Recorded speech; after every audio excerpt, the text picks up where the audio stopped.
You've mentioned the rape thing. How did you deal with that? Would you ever lay charges still?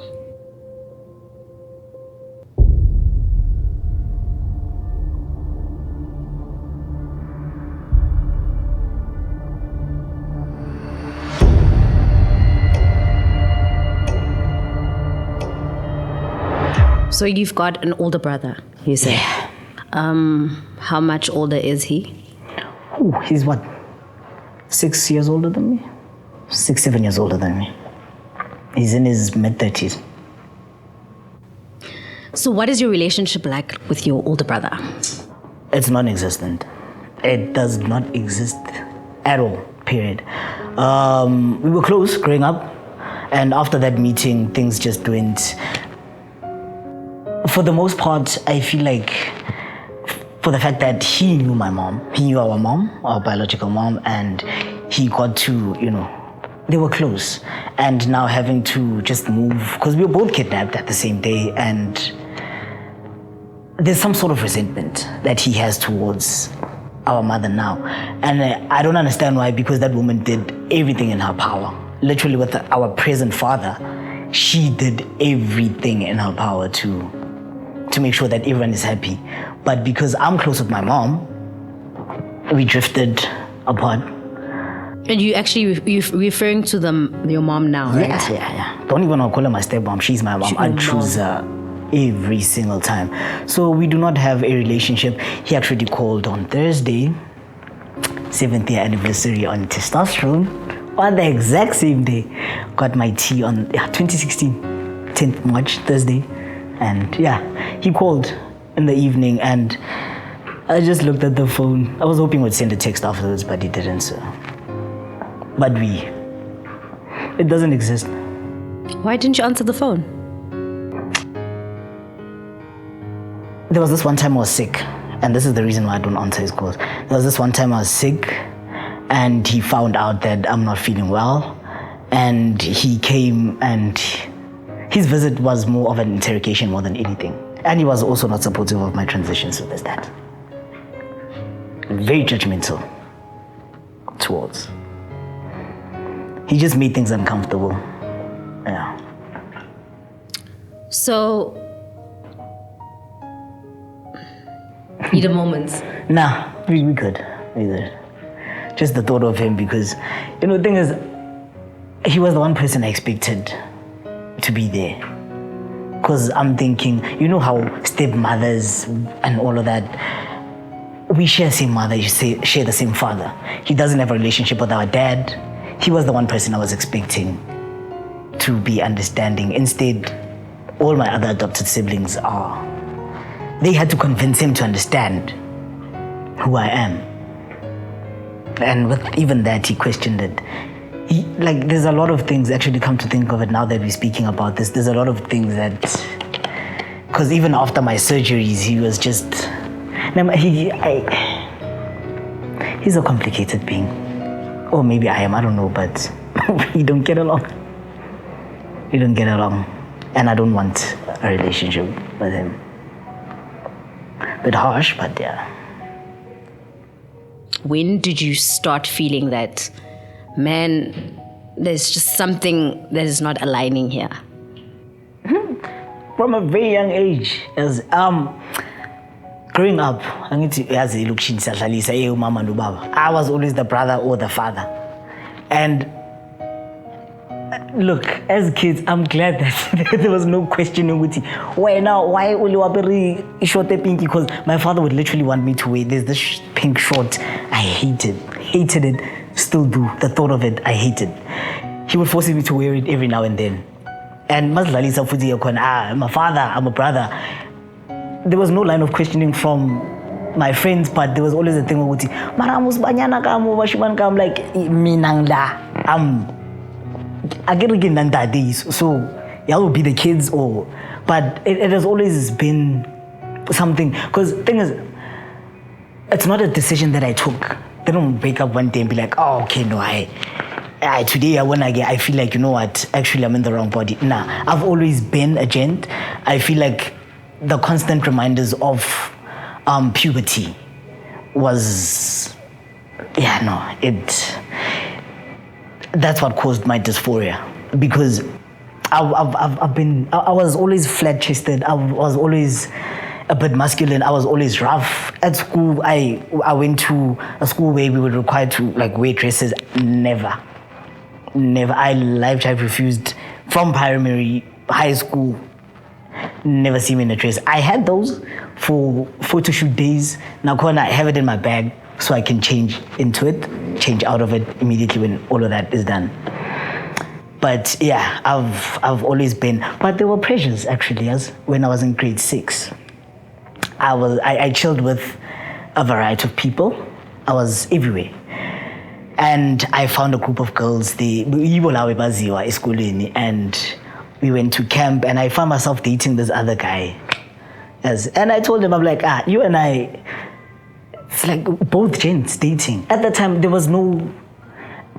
He didn't understand why I call myself a guy. I also didn't understand why I call myself a guy, but I always knew Ngumjita. So I've actually been in three relationships with gents prior to me transitioning medically, but I've always seen it as, for lack of a better word, a gay relationship, because we are both gents here. So there was no time where I was actually ever a girl until this one day I decided to be a girl, just that one time, which was in high school.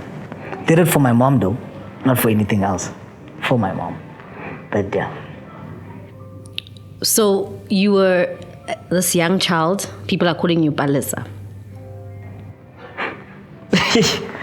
Yo. Yeah. What does that evoke in you when I say your name? I always say Palesa is my twin sister. And I always say Guti, I am where I am today because of Palesa. The strength Palesa had. The courage Palesa had. The fighting Palesa had to protect Ukiamukhetu. And then being as no terms about Ukiamukhetu, but I knew Guti Palesa was fighting for someone. Palesa evokes a lot of emotions because Palesa went through a lot. Rape a lot, type of thing. Suicide a lot, type of thing. Yeah, Palesa had it rough, and I honestly don't want to separate the two, because at the end of the day, it just takes away from the transitioning part of things. But I also need to acknowledge her as she fought. She fought. So just that name on its own, first of all, it's a trigger, because I transitioned, and there's some people, my elders, Palesa, and I always keep it's not. Imagine young memes strategy. Palesa, do you think I'm gonna turn? And the next thing I look like I'm a disrespectful person now. But that's not me. That person is no longer there. When Kiamukhetu was born, Palesa unfortunately had to die. But I applaud and appreciate everything that she has done for Kiamukhetu, but I just don't like being referred to as Palesa. And it's unfortunate because I just have to off-ramp a bit. Every time I have to apply for a job, every time I have to apply for certain things, my matric certificate, Palesa. My transcript, varsity, Palesa. Then there's confirmation letters that I have to carry. Imagine this is all in my applications. Just handing in your CV, it has to be accompanied by I call it Kitompas, yeah, because it's those confirmations that confirm which I changed my name and I changed my ID number. So there's just that constant reminder, Palesa, but I don't want it to be attached to just painful things. Because Palesa positive, but yeah. So it evokes a lot of confusing emotions, but it's sad because she had to literally fight. She especially with the rape part of shit. It's like when guys speak, because it's not known for guys to guys do get raped, by other guys. And it's not something that, not that we are not allowed to talk about it, but society, the judgment behind it. How do you allow another man to rape you type of thing? So for me, it always comes from that point of, even if I speak out about it, I'm a rape victim. In what context exactly? Do I then have to now disclose the fact that I'm a trans? And I don't even want to refer to myself as trans to begin with, because what you see is what you get. So, yeah. But she's appreciated. I hope she knows that. So you've mentioned the rape thing. How is it? Because it's an essential part of, your transition and everything. And you say Palisa is the one that, held you down. How did you deal with that? How did you... I think that's when my anxiety formed or came about.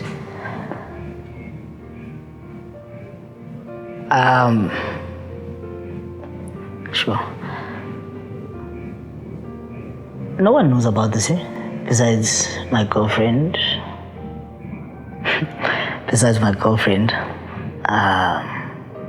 And who else?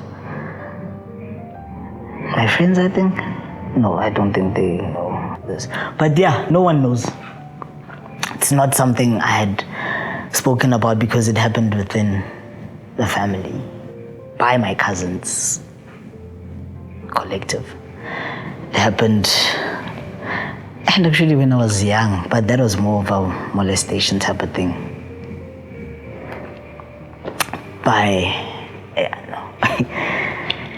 Yeah, can't even disclose the gender at this point, but yeah, it happened. This was the second time it happened. First time it happened when I was in from grade 2 to grade 3 or 4. That was continuous. And then it happened again once in Durban, grade 9. Grade 9, that's when everything went downhill from there.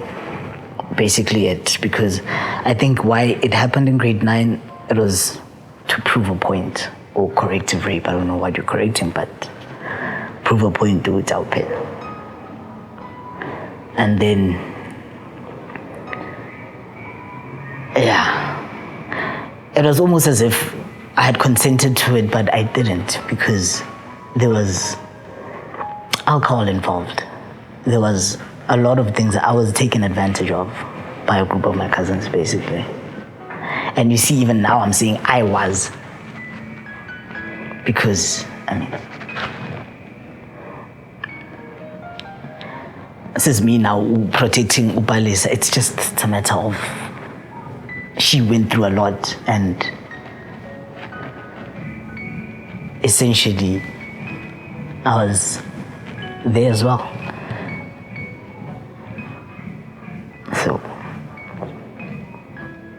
So I dealing with it, I only dealt with it in 2016 when I went to that panel interview and a whole year of therapy because of my transition. But then it came up because they dig, from the root going up.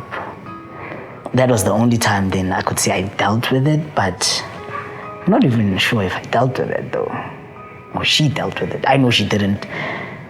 That's where also bad habits and bad coping mechanisms came to play, and it turned into addiction type of thing. There's just a lot that Upalisa went through that also spilled into the life Kiamukhatsu is trying to build for himself. So yeah, dealing with it, I don't know, I think I'm still dealing with it. Sometimes there's triggers, but you learn to live with such things, because if I were to speak and drop names to my family members, I'm not going to do that now, but if I were to speak, it would break a lot of relations. And I do not want that for my family. So, yeah. You speak of protecting Palesa. Do you feel like you could have done more? I'm fighting for Palesa's dignity now. Igama lakhe, she like, yo, I was a people's person. I was out there. I was very well known in school for dancing. I'm a very talented person, artist, everything, right? And me saying I'm protecting Palesa now is to Nisake what she stood for besides all of that she went through. Because right now, I mean, with all that happened, it's kind of too late to protect her. And at that time, I didn't even know that what trans meant, or if there's a thing called being trans. Lack of information. So I had confirmed to being lesbian because of what I was exposed to. There was literally lesbian and gay, and you had to be either or. And looking at myself like, okay, sharp,